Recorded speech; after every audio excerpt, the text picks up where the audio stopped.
I meant to say this earlier when I was on my diatribe of how I got to where I am. I used to start my lectures with the definition of sleep, and then I'd go into what I called the 4 pillars of health, which was sleep, nutrition, exercise, and stress mitigation. And I've since switched that, and there's 3 pillars of health sitting on this foundation of sleep, because I honestly do not think that there is any. Well, I know for a fact. I know it as well as I know anything.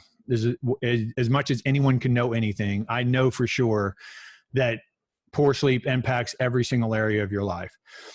And the area that it impacts most is whichever area is most important to you, because it impacts every area probably equally as bad. What most people don't think through is that the primary thing that makes us capable in today's society is our prefrontal cortex. Mm-hmm.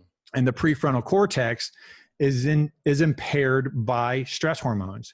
So if you're using stress hormones to compensate for poor sleep, you're decreasing executive functioning. And that's your ability to communicate. That's your ability to be a parent. That's your ability to make a good decision. It's your ability to solve problems. It's your ability to plan. It's your ability to, as Anthony Sapolsky calls it, or Robert Sapolsky calls it, he calls it the simulator. So we can actually try an idea out. If we have a good prefrontal cortex, we can say, all right, there's 3 options here. Let me think.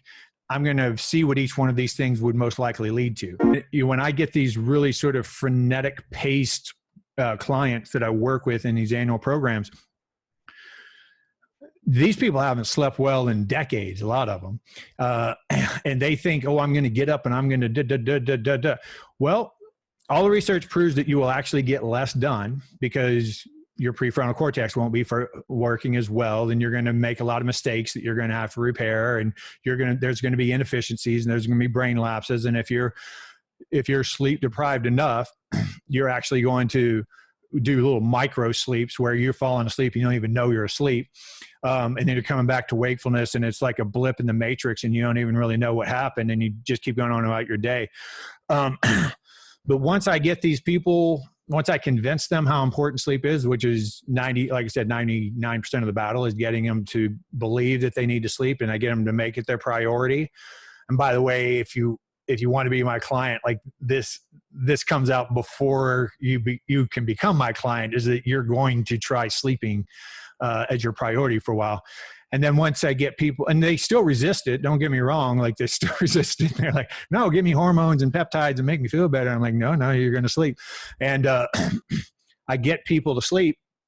And once they've slept for 3 or 4 days, and they've slept well for 3 or 4 days, and they've gotten adequate sleep for 3 or 4 days, they will literally say things like, man, it's like somebody put a filter over everything and all the colors are hyper, or like the whole world seems brighter to me, man. Like everything seems so much more simplistic and calm. Like I don't remember feeling this good. And once they've lived in that space, sadly, I mean, the relapse is high, but once they've lived in that space, if you can get them to live in that space for a month consistently, usually I find that they'll never go back. They become disinhibited. It's because they don't realize they're disinhibited, right? If you knew that it's like, yeah, I took a drug and I'm just feeling disinhibited right now, but I know that's a bad idea because all the other 99.9% of my life that I've been awake and sober, I've known that was a bad idea. So I'm not going to do that now. But what happens when you're drunk is you lose the ability to assess yourself. Like your self-awareness goes away. And that's why you think you can drive when you're drunk. And you think, oh, I'm not impaired. Well, the same thing happens when you sleep deprive people.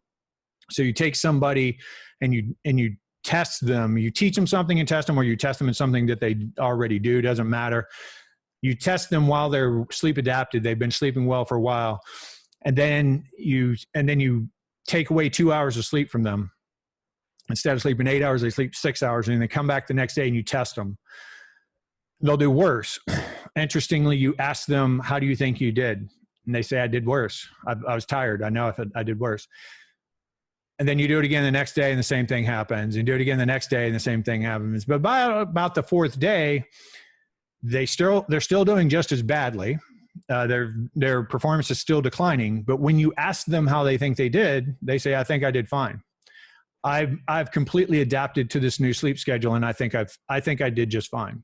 And then you can show them the data, and there's documentation that the subjects will actually argue with the researchers that their data is wrong, because they know for a fact that they did just as well today as they had been doing before. So is that why you hear those people that say like, oh, I could operate on 4 hours of sleep, no problem, I feel good. Right. Like that's the science behind it. Wow. Right.